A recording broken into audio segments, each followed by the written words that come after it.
Welcome back to the Doug and Commish Show. Week 5 preview. 3 games we're going to be previewing right here.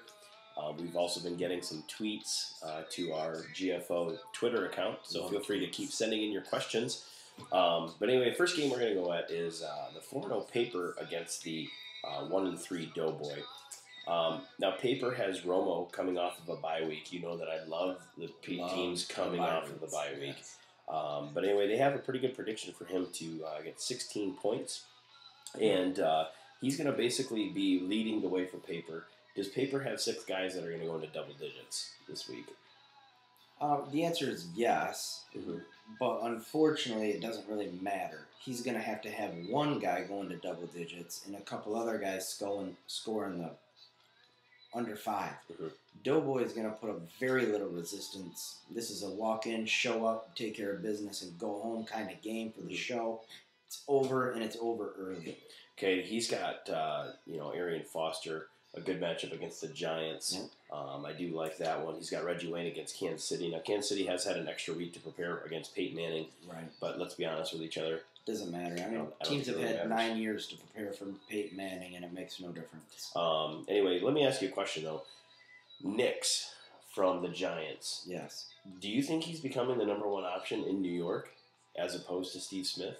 You look at the targets, and they're really nearly, not exact, but they're within close. 5. They're very close. I don't think he's becoming the number 1, but, I mean, who would you rather throw to when you're in trouble? A 6'4", 6'5" guy, and hoping that he gets it in a jump ball, or a little possession Wes Welker type guy? I say Nix or Hicks, but, I mean, it's close. But either way, he's getting good targets. Yeah. Now, you also look at, he picked up Randy Moss. What is the impact on the GFO of him picking up Randy Moss in the trade? He gave 3 fairly mediocre players to get Randy Moss, who has been mediocre in theory this year, but there's always that potential. Well, here's the thing. Belichick has just flat out ticked at Moss. So they game planned. They used them for the Jets game, and it worked out. And then they basically said, we're going to see what life is like without you, and we're going to target Tate and Welker and Hernandez and all these other people outside of Randy Moss. And they were like, okay, it works out. We're trading you. So the target numbers, I wouldn't worry that much about it. And Brett Favre is going to just use and abuse him nonstop. I think this is the best thing that could have happened to the show. I think it just bolsters his roster. He has no holes.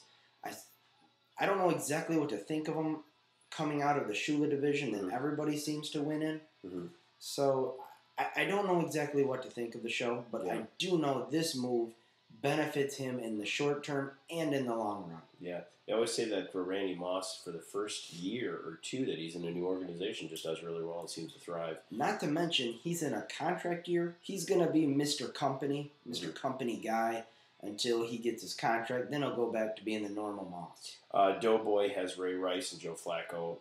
Rice has a tougher matchup as far as the defense versus pass versus the run. But really, his wide receiver matchups seem to be good.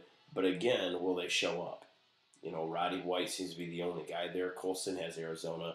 And you have Kevin Walter against the Giants. Again, good matchups, but will they show? Doug, I mean, we're wasting time on valuable matchups. This game's over. It's over before we play it. The show moves on to 5-0. Then the Doughboys in deep crap. I, too, will take the show. We move on to Nappy-Headed Foe versus New Guy. And the 2 friends go after each other here. This is nice because they're both appear to have soft spirits. So they might get to the game and just decide not to play it and just have a good time and tickle each other. Tickle each other. Well, they were strange bedfellows earlier this year with the trade that they made. Yes. And, what's interesting about that trade is Nappy-Headed Foe doesn't have Shanko in the game. That's probably part of the gamesmanship. It's like Monopoly. When you trade a Park Place, you say, well, I'll give you Park Place, but if I land on it, you can't collect money from me. I'll trade you the Shanko, but you can't play him when we play. Can't use him against me. That's probably what's going on there. Well, he's got Phillip Rivers. Phillip Rivers is the number 2 rated quarterback. Are you surprised by this? I am a little bit because he's a jerk. He is a jerk. Jerks can play football. Yeah. And, his offense is nice. Now, he is going against Oakland, who has a pretty decent secondary. But what do you think is going to take place here with Rivers? They have too many weapons. They don't have an answer for Gates. Mm-hmm. I don't think they have an answer for Buster Davis. Yeah. So I don't think they have an answer for anything. Too many weapons. Matthews is back at full strength finally. They will add another dimension to the screen game. I think Rivers has another big day. Okay. MJD, he plays Buffalo, and Maurice Jones-Drew plays Indianapolis. That's nice. But Thomas Jones plays Indianapolis. Mm-hmm. That's my fault. Thomas Jones plays Indianapolis, and he's had a week to prepare. But let's be honest with each other. Nobody needs a week to prepare against that Indianapolis run defense. No.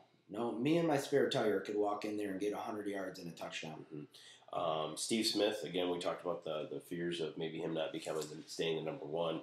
But let's go to the other side with new guy. He's got Dirty Sanchez will be going against Minnesota. Minnesota's probably going to be pretty ready for this game. This, with the Moss trade, probably becomes more of a rivalry game, I think. You would think. But the only thing that he has going for him is Sanchez is usually pretty decent under the mainstream lights. Mm-hmm. It's Monday Night Football. Yeah. Everybody brings their best. Braylon even catches on Monday nights. Mm-hmm. So Sanchez might be a decent fill-in play here, but I wouldn't hold my breath. He's starting Matt Forte. Depending on the quarterback, do you think that matters for Matt Forte? I think it matters a lot. Mm-hmm. Collins. Collins. Oh, come on, man. No. You got to have Cutler. Yep. Whether he takes 14 more sacks before the game starts again this week, don't know. But that's your guy, and that's who you got to roll with. My problem is you look down the roster, even the projections, his highest projection for a skilled player is 11 points. Mm-hmm. And I know projections don't mean anything, but where there's smoke, there's fire. Yeah. I think that new guy, as expected, is in deep trouble. He pretty much, as far as the box score has it, 124-79. I'm going to go ahead and take Nappy on this one. I'm taking Nappy as well, but some of this comes back to that whole lineup child play disaster that the new guy was doing. I think it's coming back. Ever since that moment, his team's fallen apart, lost respect. You can't be too hard on the new guy, though. It's his first year in the GFO. He's got to learn how to tweak things, do things. He's got 2 wins, which is more than Nappy can say. You got Toilet Town versus White Trash, the Boyke brothers. Mm-hmm. Chances of them checking the fantasy wire to see what's going on this week. Oh, boy. Both of them? Yeah. I'm going to go 22%. Okay.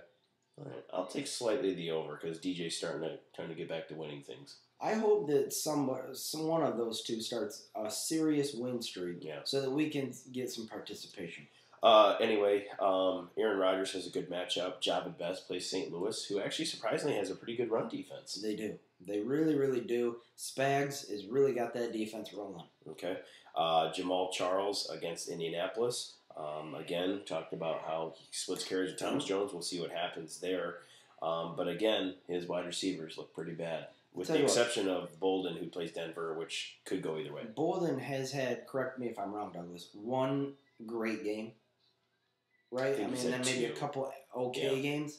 If you're going to lean your championship hopes on Bolden, you're going to be sadly disappointed. He hasn't even gotten hurt yet, which is an annual activity. Mm-hmm. And then you're going to lean on Scheffler and Krabs. Yeah.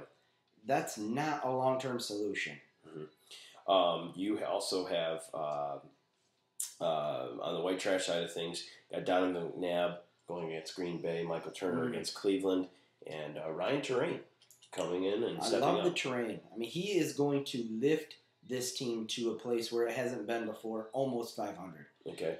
So he's going against Green Bay, who blitzes quite a bit, though. Mm-hmm. He does. Perfect setup for the screen, the wet toast. I love the matchup. Okay. Deshaun Jackson against San Francisco. See, I really like that matchup. I love it as well. I love it as well. In fact, this is my upset special. I am going with the White Trash over the Toilet because of the Toilet's wide receiver issues. Javad Best is a touch overrated, going up against a very good defense. I'm taking White Trash in an upset special. I am going to go with Toilet Town on this one. And I think Jake needs to figure out what he's going to do about Owen Daniels because he's not doing so hot. Anyway, that is the first part of our Week 3 preview. We'll be right back after a message from Thomas Auto Collision. All right, we'll be right back.